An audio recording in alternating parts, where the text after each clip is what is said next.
Kalau punya semangat untuk berubah dan sulit berubah sendirian gitu, sebaiknya join aja. Oke, halo Bang Rebel. Halo, apa Sehat Bang kabar? kabarnya Bang? Alhamdulillah sehat-sehat. Alhamdulillah. Nah, mungkin sebelum kita mulai nih Bang, sedikit intro dulu. Jadi ini tuh konten pertamanya mungkin dari segi video nih Iya, untuk tim Momentum. Nah, kebetulan di salah satu segmen pertama konten Momentum ini Bang Rebel diundang sama tim Momentum untuk jadi bintang tamu mungkin wih, kayak luar gitu. biasa, keren. Nah, mungkin banyak di sebagian besar follower Momentu yang belum kenal Bang Rebel gitu. Ya, Nah, mungkin bisa Bang nih dijelasin dulu perkenalan diri secara singkat gitu. Bang oke, Rebel itu siapa dan gimana, dan khususnya seberapa terlibat gitu Bang Rebel di dunia capoeira gitu. Kayak oke. gitu. Saya Rebel, biasa dipanggil Rebel. Saya sekarang usia 39 tahun. Saya aktif berkapoeira dari 2003. Jadi sekarang sekitar tahun ke-18. Wow, 18 tahun tuh ya. 18 tahun. Saya memulai capoeira itu ketika mahasiswa, ketika semester 3 atau 4 di 2003. Kemudian aktivitas saya semenjak itu nggak pernah berhenti, cuman pernah waktu sakit aja sih, beberapa saat. Kemudian pekerjaan saya benar-benar full di capoeira, Oke, full timer full capoeirista ya. timer Gila, capoeirista. Iya. keren keren keren. Terus kira-kira ada nggak nih Bang yang pengen dijelasin gitu kayak perjalanan mungkin sedikit gitu dari perjalanan Bang Rebel ketika main capoeira yang ngebikin Bang Rebel bisa tetap konsisten gitu sampai hari ini gitu. Iya. Jadi capoeira ini bukan sesuatu yang tiba-tiba terjadi. Jadi saya melalui proses pencarian. Dulu saya pernah masuk beberapa bela diri dan kebetulan memang belum cocok, dan akhirnya sewaktu kuliah baru mendirikan dengan beberapa teman, dan akhirnya karena memang ini yang dicari dari dulu, jadi terus bertahan sampai belasan tahun Oke. gitu. Kemudian di capoeira sendiri saya merasa punya kesempatan untuk punya panggung gitu, mengekspresikan apapun lah. Jadi ini benar-benar lengket gitu dengan Hmm, saya dalam berbagai aspek kehidupan oke. gitu.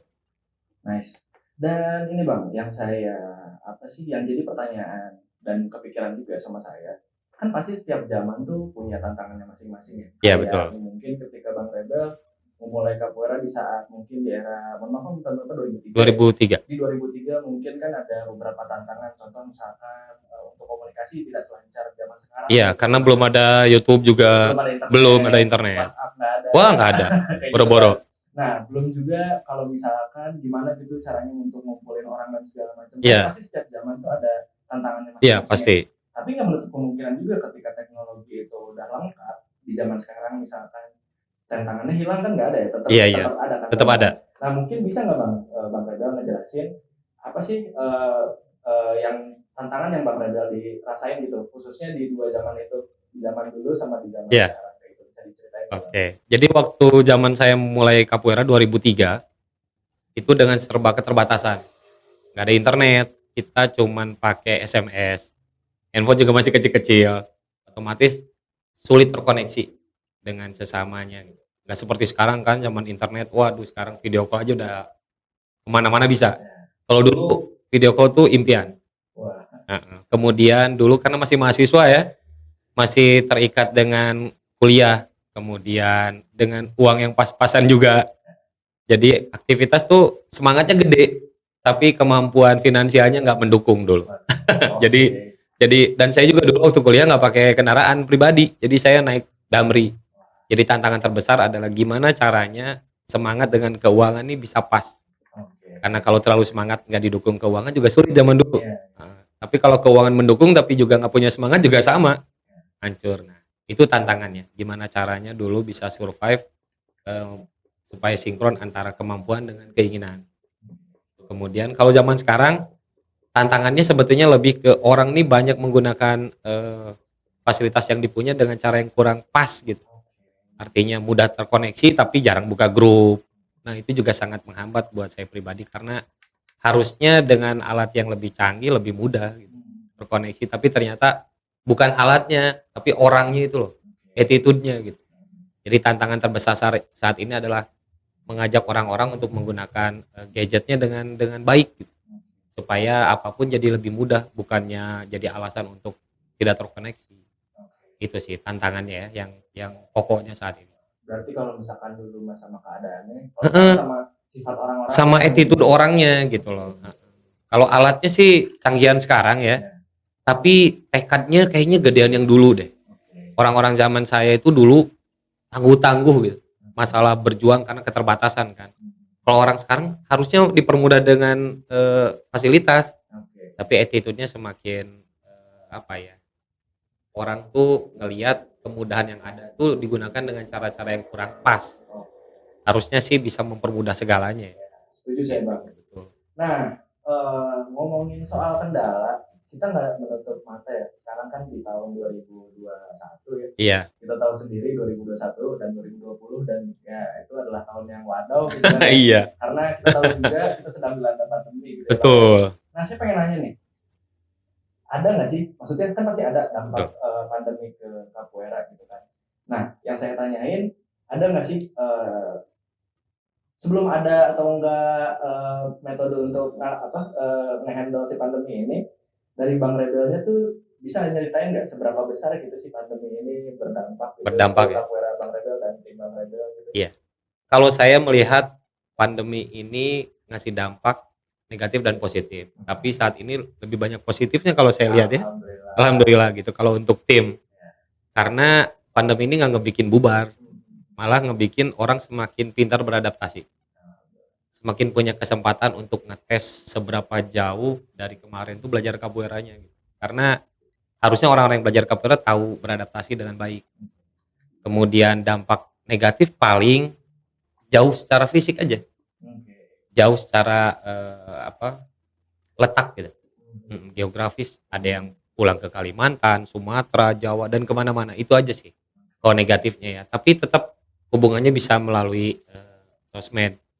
Kemudian dampak positifnya adalah walaupun sedikit yang ada di Bandung, tapi yang sedikit ini semakin solid gitu. Semua orang benar-benar menjaga hubungannya supaya tetap baik, kemudian saling memperjuangkannya juga luar biasa.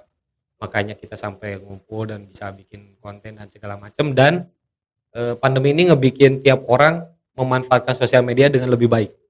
Jadi solusi bener, yang tadi ya. Bener. Jadi ada perubahan perilaku yang dulunya mungkin ngelihat Instagram dan lain sebagainya itu kayak itu tambahan aja. Kalau sekarang semua orang juga ngelihat itu sebagai ajang untuk bikin karya gitu loh. Kayak gitu. Jadi alhamdulillah positif. Nah, oke, kalau misalkan kayak gitu kan berarti meskipun ada dampak negatifnya di mana kita nggak bisa ngumpul, tapi kan ada dampak positifnya. Banyak. Nah, sekarang saya pengen nanya sesuatu yang di luar topik, Bang. Iya. Dengar-dengar dari kabar burung sih, Bang Rebel kan ngajar di beberapa kampus di Bandung. Iya. Iya kan?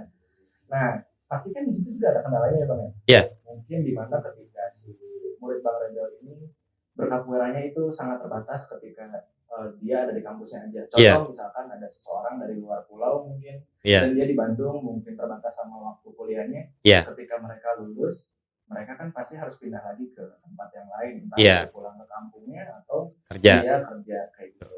Nah, gimana cara Bang Rebel nih nge-handle masalah ini? Oke.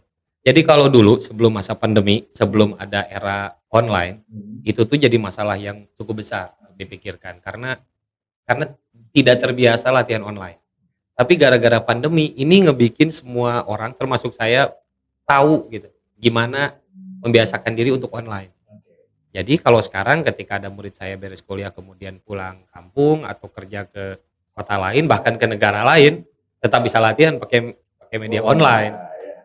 Pakai device yang pas, pakai gadget yang pas, pakai program yang tepat itu ngebikin jarak tuh nggak masalah. Jadi kalau mau kerja misalkan di Jepang, mau kerja di US, mau di negara manapun, tetap bisa terkoneksi. Kita bisa tetap dapetin waktu yang sama untuk latihan. Jadi nanti kalau ke Bandung, ke Indonesia, kita ketemu lagi, kita kembangkan ekspansi aja kemana-mana. Gitu. Nah, masih di topik yang sama ketika murid Bang Rebel lulus dari kuliahnya. Iya. Cuman yang saya tanyakan sekarang adalah ada nggak sih prestasi yang mungkin bisa Bang Rebel banggakan dari murid Bang Rebel yang udah lulus dari kuliahnya gitu? Bisa diceritain nggak Bang? Iya.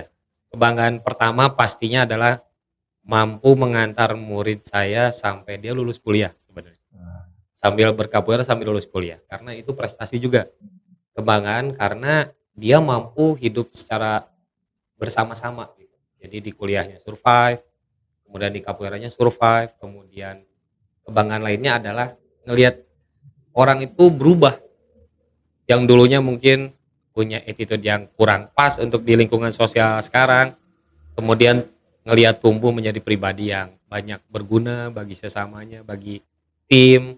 Karena di sini kan dilatih semua orang untuk punya nilai guna yang lebih gitu. Nggak cuma untuk dirinya sendiri tapi juga untuk tim.